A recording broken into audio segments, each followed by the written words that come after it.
Hi, everyone. Thanks so much for joining us today. This is Industry.live, and we're back with another episode. Today, we're speaking with Dan Carpenter, and he is going to talk to us about the state of training in Canada in the workplace. Dan, would you like to introduce yourself? Yeah. Thanks, Sumik. First, I want to say that I really appreciate you bringing me on today to talk about this subject. But my name is Dan Carpenter. I'm the Director of Employer Relations at the Ottawa Education Group. We're involved in a number of different areas across the learning ecosystem globally, from opening up branch campuses for universities to co-op programs for high schools, all the way to what I'm mostly focused on, which is corporate training. I have a varied background that got me here through tech and finance and research, but I'm passionate about ways to improve Canada as a whole, but our economy, and I think training is a big part of that, and that's what got me here today. Awesome. So, Dan, I found you because you made a post on LinkedIn and you talked about the state of workplace training in Canada. That was very interesting to me because it obviously gave insight about what's really happening in Canada, but also a little bit of it was thought provoking in a sense. What do we need to do? What are we doing? And how do we bridge the gap between, the two states that are there, the state of what we should be doing and what we're currently doing. So can you talk to us a little bit about, your thoughts on the state of workplace training in Canada? And then you can ask, more questions. Of course, yeah. So the state of workplace training. So I think, one of the stats that I always hammer home, and I hammered home on that post, Sumik, that you just mentioned there, is just how different of a degree Canada puts, or Canadian businesses, I should say, put money into training versus some of our peer nations. So, I mean, it's easy to compare Canada to the United States just because they're across the border, and it's something we commonly do. So there's a large disparity there where Canadian organizations, at least in 2023, and these stats do fluctuate a little bit year over year, but in 2023, Canada Canadian businesses spent about $180 US or $250 Canadian on workplace training. Compared to American companies spend that's per employee in that year, compared to American companies spending about $1,000 American per employee in that year.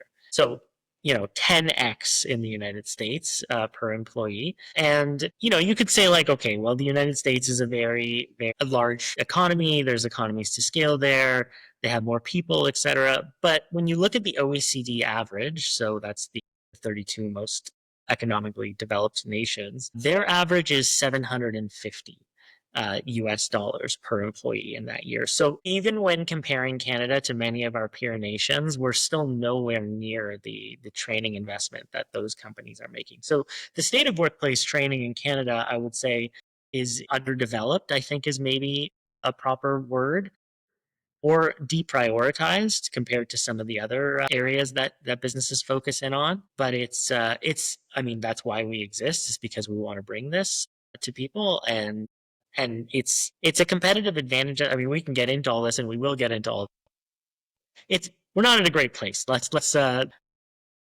So for our listeners, can you tell us where these numbers come from? What kind of report are we looking at? And who publishes it? What happens behind the scenes? Yeah, so this is from, let me remember their name here now. It's from the Association for Talent Development, ATD. So you can say that, maybe there's a little bit of a bias there because they are focused on, as an organization, on talent development. And I mean, the OECD numbers obviously come from OECD data, but I think even if those numbers were, let's say, slightly biased in favor of training, although this is an organization that isn't necessarily going to bias the amount of money that organizations put in. They're going to look to promote training, but the money that people put in is the money people put in. So that's where those stats come from. But a lot of this data is corroborated by places like the Conference Board of Canada, where I used to work. They find similar results, and I was a researcher in labor market economics and at the Conference Board of Canada, and I was in all of my research interviews, I was finding similar data points, especially when I was interviewing business leaders in the United States versus business leaders in Canada. So one question obviously comes to mind when you hear about that quantum of money is, are we talking about businesses that are, established in large scale, or is this, small and mid-sized businesses, or is it across the board an average of some sort? So those, I believe, are averages across the different countries, which I think you do bring up a good point there, Sumit, where there is some bias, or bias isn't the right word, but there's, a skew here based on the composition of the economies. The United States has a lot of large companies as compared to Canada. Canada is really made up mostly of small and, well, to a very, very large majority, small and medium-sized businesses who have less time, effort, resources to put into training, especially compared to the United States. And we do see in Canada and in the United States that large companies do put more money and resources into training. So that is definitely a factor here, where yeah, the larger an organization is, the more time and energy and resources they're going to have for training. And we see that across countries. So yes, there probably is a factor there or here in Canada where, because most of our companies are smaller, then we don't have as much effort put into training. However, at the same time, like, the government programs that do exist are largely focused on small and medium sized businesses. And even there, those funds don't always get used up. So even though there's incentives there, there's not always the uptake that we would want to see despite that. I think in the United States, they use more of a tax credit model for incentivization. Whereas here we use more of a subsidy model, so maybe that has something to do with it as well. But yeah, I think you do bring up a good point there on the sectoral and economic differences and how that can affect these stats. So one of the things that, I would be curious about is, you've obviously read the report and you've been following those trends there. You've interviewed a number of people in various roles that you've had. Do you see any trends in terms of industries that are more focused on training versus those that are less focused? So, for example, would you say that healthcare or banking and financial services is more heavily invested in training versus other industries, say, for example, construction, health, and other services? Yeah, no, that's a great question. I think that's there are definitely differences. And I think you hit the nail on the head there with banking and banking, insurance, and the financial industry. I think they have well-established training programs, well-established onboarding programs. They do a lot of in-house training, and they oftentimes have, the resources for very large budgets in training, so they're quite advanced there. I used to work for a financial company, and we were given, I believe it was $2,000 or $2,500 for personal development every year. And we had like a week long training session when we started, and there was team building and team training events throughout the year. So that was a small financial organization. So I can only imagine the bigger ones have an even greater degree of money being put into training. But they're well known, and in my conversations with banking leaders, they tend to get it and know the importance. I think in Canada, the tech sectors, to a certain degree, larger tech organizations are known for the investments that they make in training. I mean, Shopify provides their employees with a budget for train or for development purposes as well. Um, and Yeah, it's interesting. Like, in the data, we don't see a lot of, or I haven't seen at least, a lot of focus on training from, I guess you could say, more traditional industries, construction, let's say like blue collar type of jobs, mechanic shops, plumbers, all those kinds of things. However, it's been interesting because in our training, we've been getting a lot of inquiries from organizations like that, I would say over the last 6 months, and done some training programs with some more traditional industries, I guess you could say. They've been coming to us asking a lot about like leadership training, soft skills training, executive type training. I think there's uh, I don't know if these conversations are happening more out there per se, but a lot of times, just in general, when somebody enters into a management type position, they enter into it because they've done really well at their job.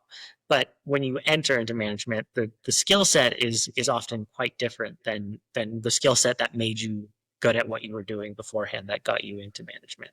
And so what we're being asked is, like, essentially that a lot of employees were really great at their blue collar work, have moved into management because of it, much more white collar positions, and have never sort of had the informal training that you might have gotten if you started in an office or knowledge worker type role. And so they're basically looking to train workers who've never had that, to skill them up and upskill them with those sorts of sort of unspoken or nuanced attributes and skills that they might not have just ever obtained. So that's been something that I haven't necessarily seen in the data, but it's a conversation that we're having more and more.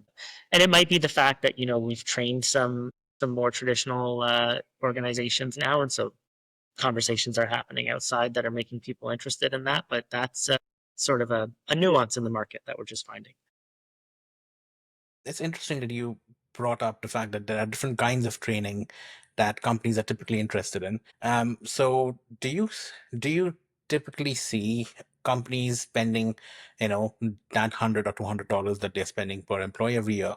Do they spend it majorly on upskilling employees, or do you see a part of that going into, things like making sure that they understand healthcare procedures and sort of health and safety? Do they understand maybe something to do with just wellness? What kind of trends do you see in that space in terms of how they split up that budget? Yeah, that's a great question. I mean, obviously, as with anything, it depends. So I think there are different requirements across the provinces around training. So some provinces require things like health and safety training, and so that's where effort will be placed. And it depends on the size of the organization as well. I think for a lot of smaller organizations, in what I've seen, it's been a little bit more ad hoc, less formal, let's say more mentorship based. Medium organizations, it starts to become more formalized, and you have training in there's the ability to do a needs analysis and provide training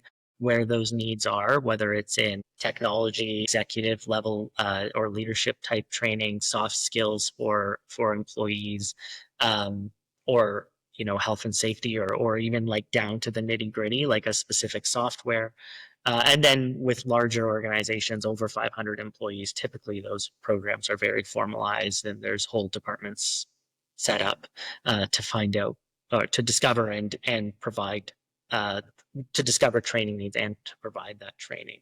So I think it's highly dependent on the size of the company, and probably also the industry, and then as well the province and what's required, what's not required. In Quebec, for example, there's a requirement that any organization that has $2 million worth of payroll must by law put 1% of the amount of their payroll into employee training. So that that would make it so that those companies, larger organizations in Quebec, sort of are forced to almost figure out what their training needs are, and provide those. But yeah, it's dependent.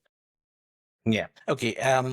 One other question that comes to mind when you talk about training is, do you see the government sector sort of be the model employer in terms of providing training in the workplace? So do you see government organizations that you deal with or that you know of, in Canada, probably in the US, providing more training to the level that should meet knowledge gaps versus private sector organizations or private companies outside of banking? Yeah, that's a good question. So we don't work personally with the government in this, like at Ottawa Education Group, but luckily my wife works in the government, so I guess I can speak on some anecdotes there. But I think the government has a lot of, let's say, institutional capacity for training. There's the Canada School for Public Servants. There's a lot of training organizations or training trainers in the Ottawa or National Capital Region that's specifically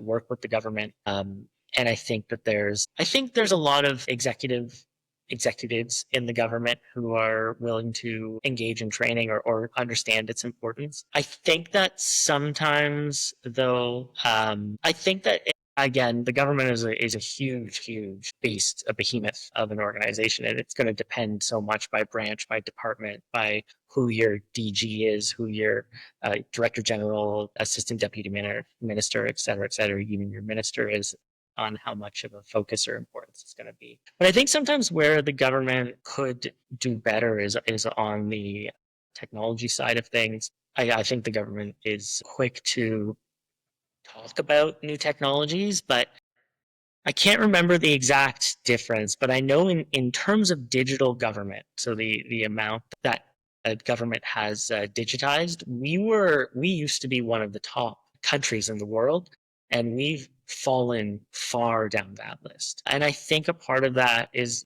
likely to do with either the inability to train and implement those technologies, or perhaps a lack of a desire. I mean, we're also seeing budget cuts right now. So I think, the government is doing some training very well. And obviously, French training, for example, is very prominent, French language training.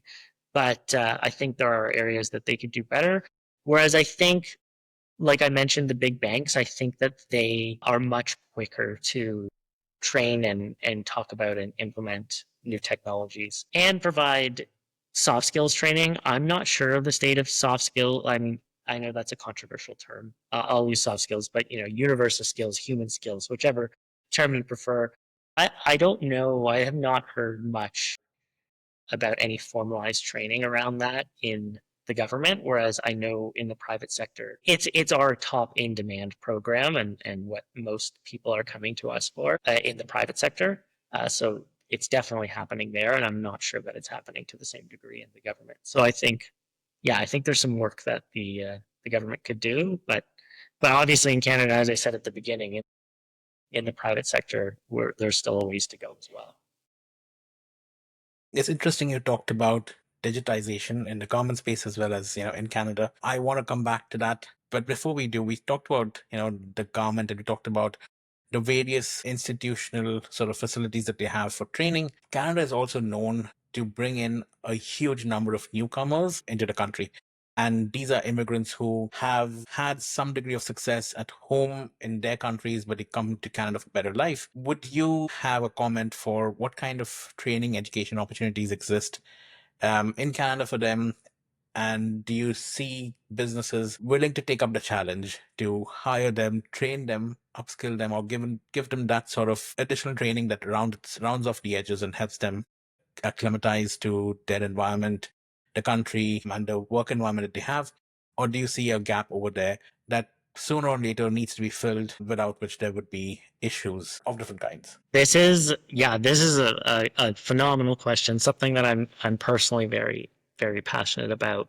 And there's so many different ways I could take this question and so many different areas I want to talk about here. But I think you asked about the need for training, let's say newcomers. I think one of the areas that we really, let's not, well, we can get into the training, but I think Canada puts an extremely, Canadian businesses, Canadian leaders put an extremely heavy emphasis on professional designations, specifically Canadian professional designations, and two, a Canadian education, and prestigious credentialism, let's say.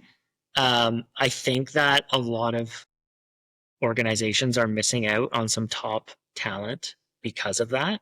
So I think outside of training, there needs to be more of a willingness to engage with foreign credentials, foreign degrees. I think provincial governments need to put less emphasis on professional designations so that there are more opportunities for newcomers. Um, and so outside of training, I think the conversation there really needs to be around like making a more accessible market and valuing foreign designations in a way, in a greater way than we currently are. So I think that's a big part of this conversation that I don't want to miss. On the training side, I think that employers are, and I think this is why partly that exists. We are a risk averse nation. Our leadership and businesses are quite risk averse. And so we want to know if we're hiring somebody that they have the skills. Does that require training or extra training or additional training? I don't think so. I think that what is required more is the ability to showcase that you do have those skills at an accessible way. Like if you're charging a newcomer $10,000, let's say, to show that they can be, like, to provide them a test and and show that they have those skills. Obviously, that's going to reduce the applicant pool as well. So we have piloted a program at Ottawa Education Group around this because this is an area that we're very passionate about. So we worked with Tech Access Canada to basically have a sort of a blue collar showcasing day where Ottawa employers could come in and newcomers that work in traditional and more blue collar professions could showcase their skills in an afternoon, and and local companies could hire them on the spot. So that is a program that we want to expand because I think a lot of that conversation isn't necessarily about training. It's Do you about have any numbers from that program? This sounds really interesting. So I'm sorry for interrupting you there. But do you no. have any numbers in terms of, how many people sort of came to that, how many employers, how many job offers extended? Anything you can share would be really interesting. Not off the top of my head, unfortunately. Yeah, no, I don't have those numbers in front of me. Any approximations in terms of maybe is it like a 500 sort of applicants who came to it and No, I think it 30 was a couple employers? dozen Okay. applicants, and then a handful of employers. I don't know the exact Okay. So numbers though. you're basically still gauging interest and trying to see if the concept is sound and you can scale it up to, Exactly, exactly. And we're having conversations with, well, I'm not sure how much of this I can say. We're having conversations with different institutions about scaling this and building it into a full scale program that's province wide, essentially, which we're hoping we can do fairly quickly. But all that being said, so that's one side of this conversation. The other side is that we do get inquiries from companies and have provided training for companies based on sort of a doing business in Canada or the Canadian business context where, a lot of workplaces are very diverse, people from all around the world, and there can be different cultural norms. And so there is a desire in the market to sort of provide, let's say, soft skills in quotations, soft skills styles training about like communication in the Canadian workplace, just demonstrating empathy in the Canadian workplace, those sorts of things. So there is a desire from certain employers to provide that who have sort of very diverse employee groups. And there's a lot of data around this too, around like how certain countries it's harder to speak up, like it's just not a norm to heavily state your opinion, whereas I don't know if you've ever worked with an American organization before, but there it's like rapid fire opinions one after another. So there are those cultural differences, and I think there's a desire to get people on the same page, and I think there is a place for training in that context. So I think there's two sides of the coin there. One is that we need to reduce the barriers for newcomers to more easily obtain jobs that are available in the market in Canada. And then on the other side is to provide training that makes it easier for employees from abroad to thrive in Canadian workplaces. Let's go back to digitization. So there's a huge trend in the market, AI. Everyone wants AI. Technology aside, right? The technology is something that we can sort of say has some barriers to even doing the job. You need to have certain skills, certain training, certain experience. That's one part of it. But the other part of it, and obviously that training comes from a small group of people. So a very small group of people are required to build AI tools, but then it's for the mass majority of employees to use, adopt, and leverage in their day to day. That is somewhat of a soft skill by itself. So, yes, there's a lot of change management, change communication that goes into helping people understand that and leverage it. But in terms of training, what can you say about, how much training is required, if training is required, what is needed? Any thoughts you can share would be, I think, really helpful. Yeah, no, that's everything you're saying is like sort of hitting the nail on the head here. So this is, for context, this is a bit more my background. I did my master's I specialized in AI governance, more so from a global governance perspective, discussing how Canada can lead in the AI governance sphere. This is funny. This is back in like 2019, 2020, GPT-3. So just before ChatGPT was released. GPT-3 was out, and I can't remember the parameters. I think it was something like 47 billion parameters. And people in the AI space were putting their hands up, like, we need to start focusing on this. We need to start thinking about this more. And here we are today, finally doing so. But or at least for the last couple of years, I guess you can say. But that was just a little side tangent. But I think the focus on training, you're right.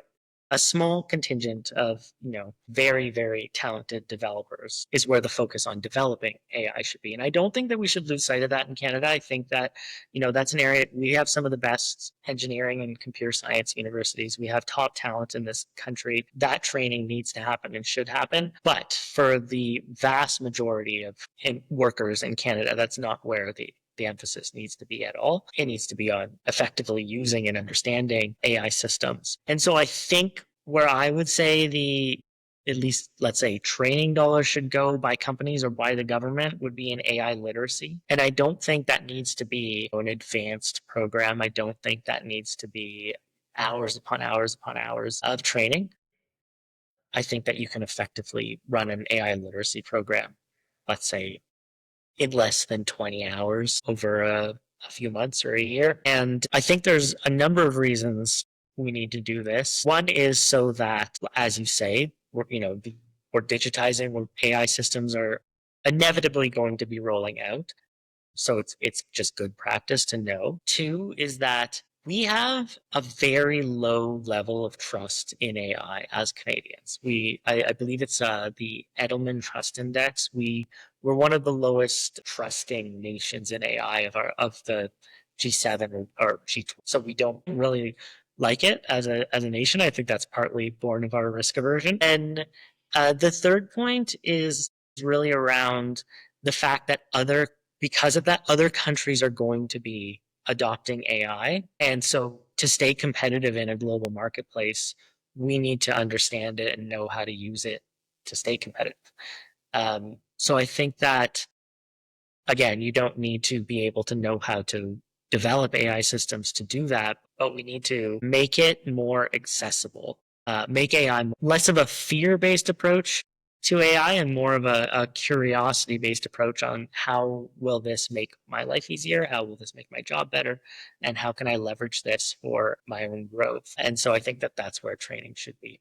And interestingly, there was a Globe and Mail article, I think it was last week, about how there's a large gender divide on willingness to engage with AI and how men are way more likely to use and want to use AI, and how that's actually creating more career development or career growth potential for men. And so I think that there's there's a role there for training as well in how AI can be advantageous and support your career. That's pretty interesting. You talked about AI literacy programs. I know a lot of businesses I've spoken with recently in the last, I think, 6 months have talked about either prospecting or inviting tenders for such a program, or basically trying to build one in-house. From your perspective, because you have, that background in AI governance, you have a bit of an understanding of what it takes to leverage AI within a business, what would you say are the key components of that 20-hour program you talked about? Do people need to focus on, the mechanics of AI? Do they need to focus on prompt engineering, as they call it today? Or what is it that they need to really understand in those 20 hours? I think that I don't think you need to necessarily know in detail how an LLM works, let's say, but I think you should have a good level of understanding of, how the system is sort of doing things in the background, because then you see how these are probabilistic models and why and how they make mistakes, which I think is good to know. So I think you can start with a little bit of an introductory sort of session on how these systems work and how they're developed, just to get that context. But I don't think that ever needs to be the bulk of an AI literacy program. I think where AI literacy, where the focus should be is on one prompt, design, prompt engineering. I've heard prompt design used more because that's more what you're doing, is you're designing a prompt rather than engineering a prompt. But I think that is is crucial, although AI systems themselves are getting better at, chain of thought prompting and prompting themselves in a sense. But I think that's a good place to start. And then so yes, that's important. Obviously, the risk management, safety, privacy, security, all of those aspects, because those are real risks to businesses and they're real risks to employees. So I think that needs to be a part of an AI literacy program. Just to, that part of AI literacy is also knowing when to use it, when not to use it, how to use it. And so those safety and governance conversations need to happen. But then I think a third component that's really actually quite crucial is the how do I use this myself in my role in my day to day. So I think, yes, there's those generalities that I just spoke to that should definitely be a part of any AI literacy program. But I think a great AI literacy program becomes customized and is in some ways co-developed with the companies themselves. Let's say if it's external, if you're going to an external trainer, to make sure that it's actually speaking to the employees in the room and that they see the benefits and advantages. Because otherwise it just becomes too esoteric, I guess, in a sense. You don't see the connection. I mean, I've taught AI literacy classes, I've been in AI literacy classes, and it's really cool to see the spark when people uh, look at, somebody comes into the room sort of like, I don't know about AI. All I can think about here is Terminator or 2001 A Space Odyssey. But then they get into the system, they think through their workflow, they run a prompt or a command that they realize like, oh, wow, this would actually be really useful for me. And it just flips and they walk away just being like, I can actually use this. I'm going to be able to, get my job done faster or be more productive.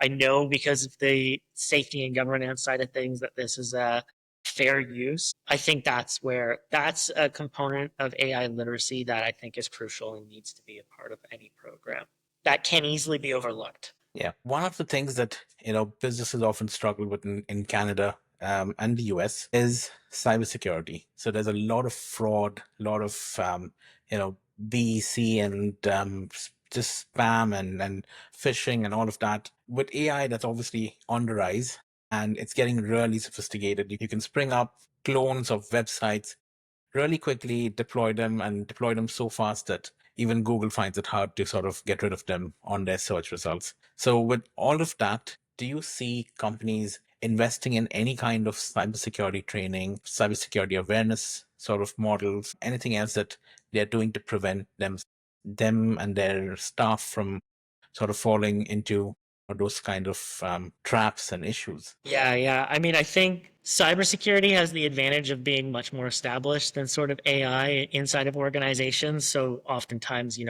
already have departments or companies or employees who are focused on that. I think there's an inevitability here that sort of the malicious actors will always be a step ahead of organizations. So organizations are always kind of a little bit on the defensive here. I think that with AI, that becomes even more true rather than less true. So there's definitely an even greater importance now to be putting some money into cyber. There's the classic phrase, you've either been hacked or you're about to be hacked, their category. Well, I think, yeah, I think organizations, especially those under 100 employees who might not have, again, like I'm here saying, put money into cybersecurity, put money into training, put money into AI, but obviously budgets can only go so far. But cybersecurity is an area that is going to be a struggle there. So maybe that's an area where there's some incentives to play as well from the government to ensure that our small businesses are protected who don't necessarily have the resources, know-how, knowledge, et cetera, to focus on that, especially if they're adopting AI. I mean, the other part of that conversation too is that let's say you have an AI vendor or you're working with a company that has AI within their environment. How many AI vendors does that company have?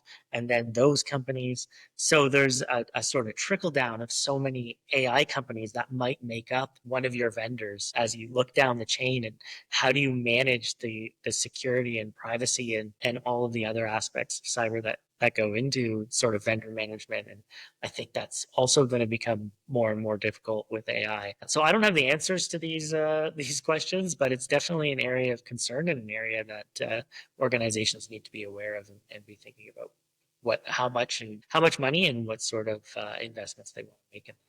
Thank you. So we have already talked about a lot of training that companies could potentially, give to their employees.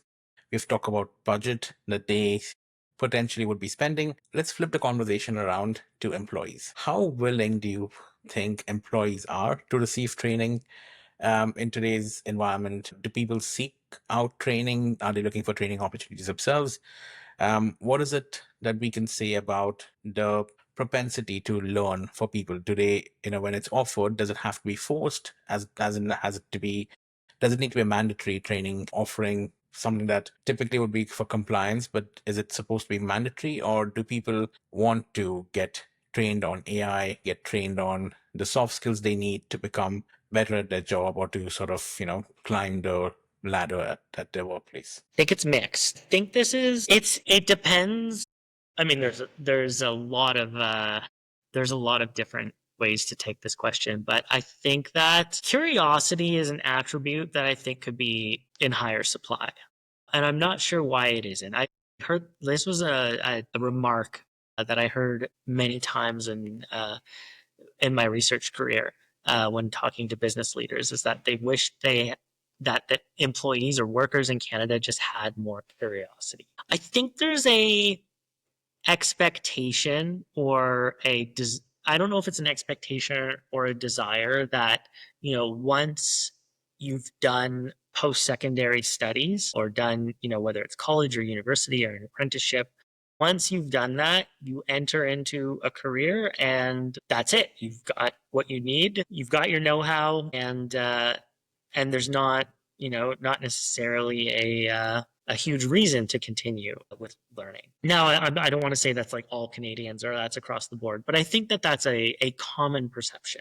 I think with new technologies, with how the economy is changing, lifelong learning and adaptability are crucial. They're not just nice to have attributes, they're crucial.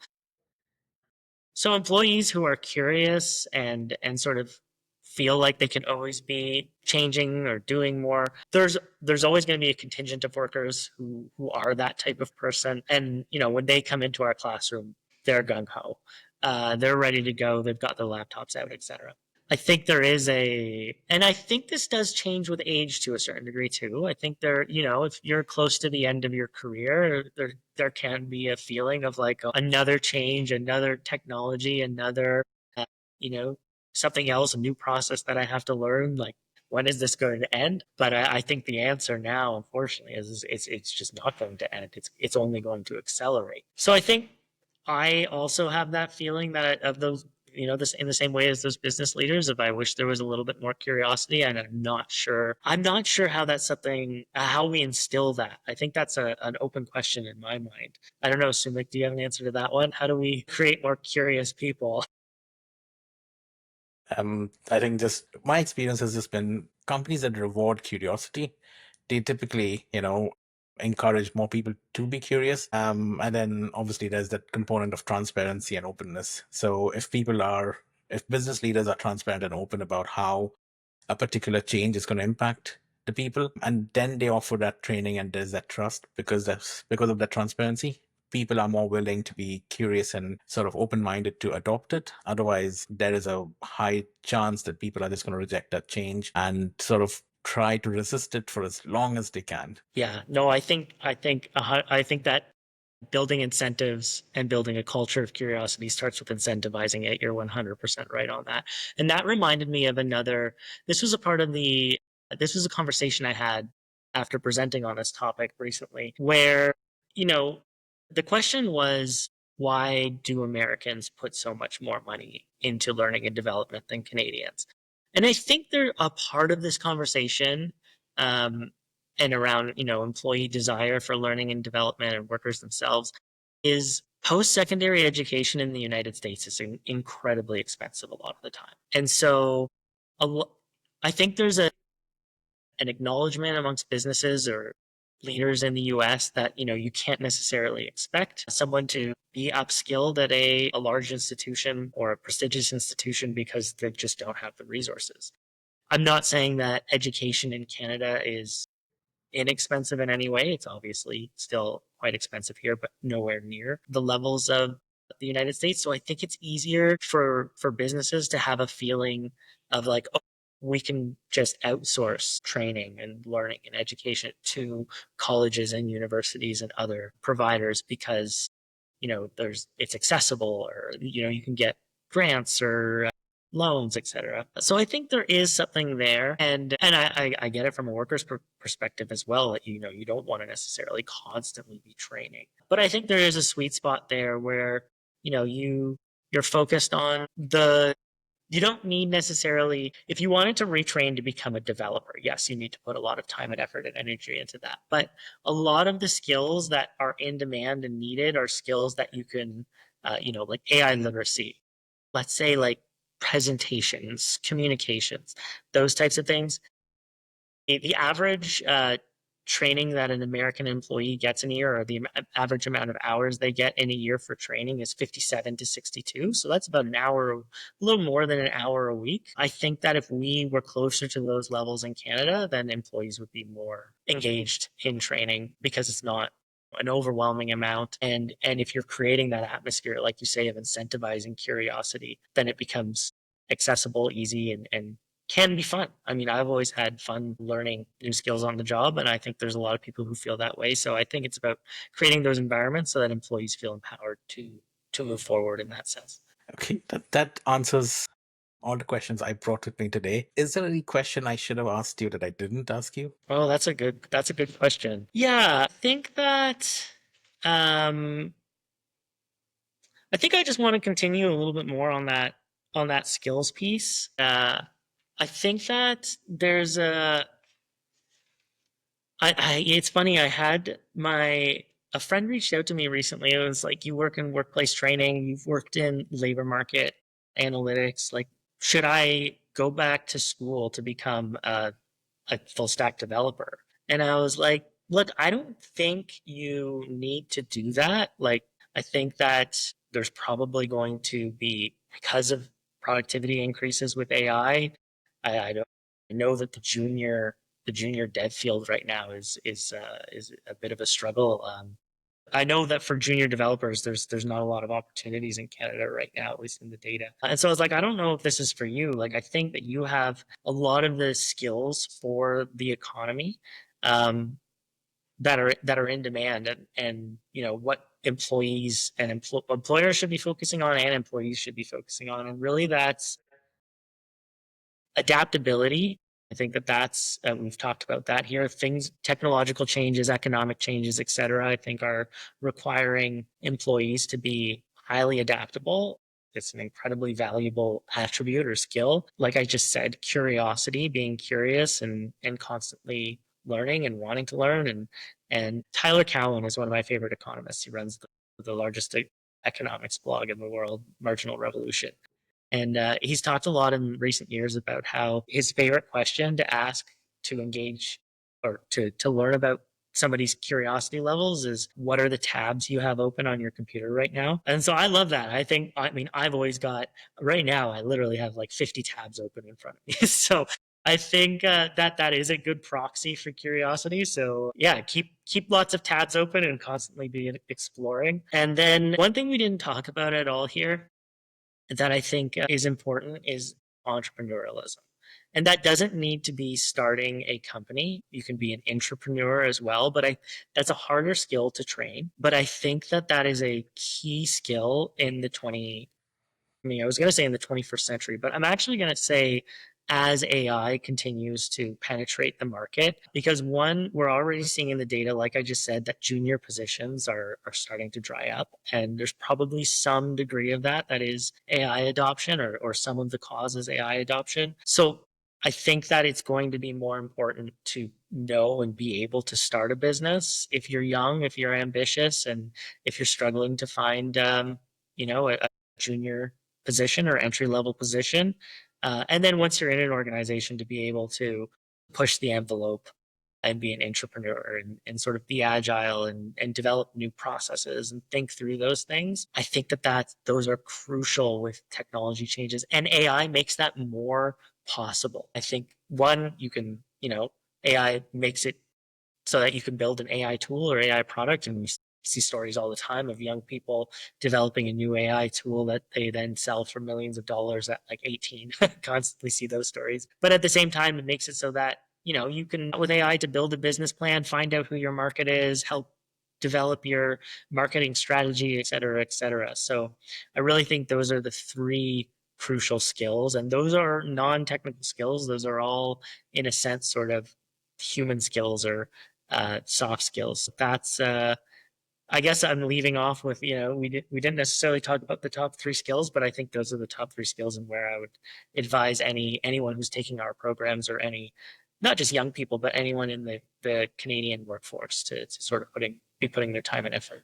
That's certainly, food for thought for people to think about once they, hear this podcast. I think it's really interesting that you talked about, your friend who was considering another career. It is something that a lot of people today are really thinking about, given the dominance of AI. But also, to your point, AI is taking up so many of those complex technical roles, whether it's in programming and coding, or it's in, using agents for cybersecurity so that you have a better defense. All of that used to be considered things that, couldn't be replaced. People skills, those skills couldn't be replaced. That was the concept that people had in mind. But now it's really changing, and really quickly. So I can't imagine anyone being able to predict what the next generation of, safe jobs would be. But like you said, being an entrepreneur or an entrepreneur at an organization would be definitely one of the top and most valuable skills and mindsets overall, for people to have. All right, so that sounds really good, and it feels positive, feels optimistic. Do you want to talk a little bit about just entrepreneurship in general? Do you have any thoughts of, yes, people can talk to AI and learn, but since you mentioned this, do you have any other thoughts on, one of the biggest challenges for people is when they start a business, they don't know how to sell. So again, that's again one of those soft skills that people don't really have, and they find it really tough to build. And I'm not seeing any change in that despite AI being available to us. So I don't see people sort of chatting with AI or an AI solution to figure out how to sell. The closest I saw the use of AI was recently with, I think, Masterclass launched an AI chat agent where you can talk to learn negotiation. So you can talk to an AI agent and you can learn negotiation. You can say whatever you say, and it'll coach you to say it better. Obviously, that has implication on sales, but it's not really that missing link or missing piece. Other things in running a business, I think, would be just compliance and understanding your taxes, your accounting, and all of those things, and staying on top of those things. I think that's really important. So when you talk about, that mindset, building that mindset for entrepreneurship, would you have any tips for people trying to figure out the hard pieces, that whether it's accounting, whether it's sales, or whatever it might be for them? What are some of the things that they can do to sort of, fill the gaps? Well, I guess this is where I get to put in the plug around take an Ottawa Education Group sales or negotiation course. No, I think you bring up some good points. I think that's another, I want to say, like, another cultural quirk of Canada, is that I think people feel that sales is really pushing something onto somebody, and are less, don't necessarily see it as like I think sales is a lot like, good sales is needs based. Like, you're talking to somebody and working with them to figure out like what their needs are, and then, okay, we actually do have a solution here for you, which I think that's, quite natural, actually. If you take sales from that sort of mindset, it becomes a little bit easier. Whereas I think, yeah, Canadians in general are a little uncomfortable with pushing things onto people, or, just engaging in conversations around selling something. I mean, I think that's a skill that doesn't come easy to me personally either. So it's something I've had to work on extensively. And I've been lucky to be in organizations that provided training around sales, and business development. And so I think there's an aspect there I'm gonna send this advice to the business side rather than the employee side, because I think that no matter what your role is in an organization, you're selling something. And so I think sales development or negotiation or any type of training in that realm really is, at the end of the day, some sort of soft skills type training. It's communications, it's negotiation, it's, yeah, knowing how to find out what people's needs are and if you can provide a solution to them.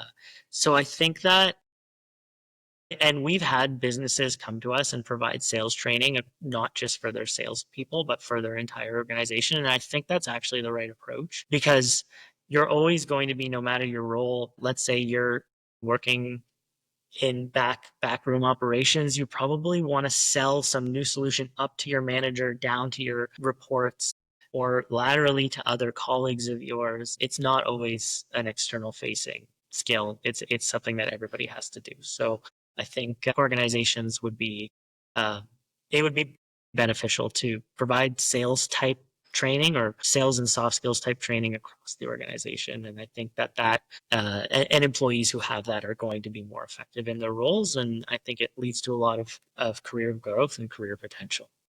So be open to sales. All right, Dan, thank you so much for joining us. It was amazing speaking with you. We learned a lot and we touched on a variety of topics. So this has been really interesting for me, and I'm sure the audience loves it. I'm gonna share your credentials and your LinkedIn in the description so that people can click through and sort of message you if they want to chat with you or if they want to learn more about what you do. Awesome. Thanks, Sumik. This has been a super fun conversation. It's been really great getting to talk to you and getting to talk to your audience about workplace training in Canada and all the other areas that we went into. I really appreciate you having me on. Thank you, Dan. Thank you. Bye bye.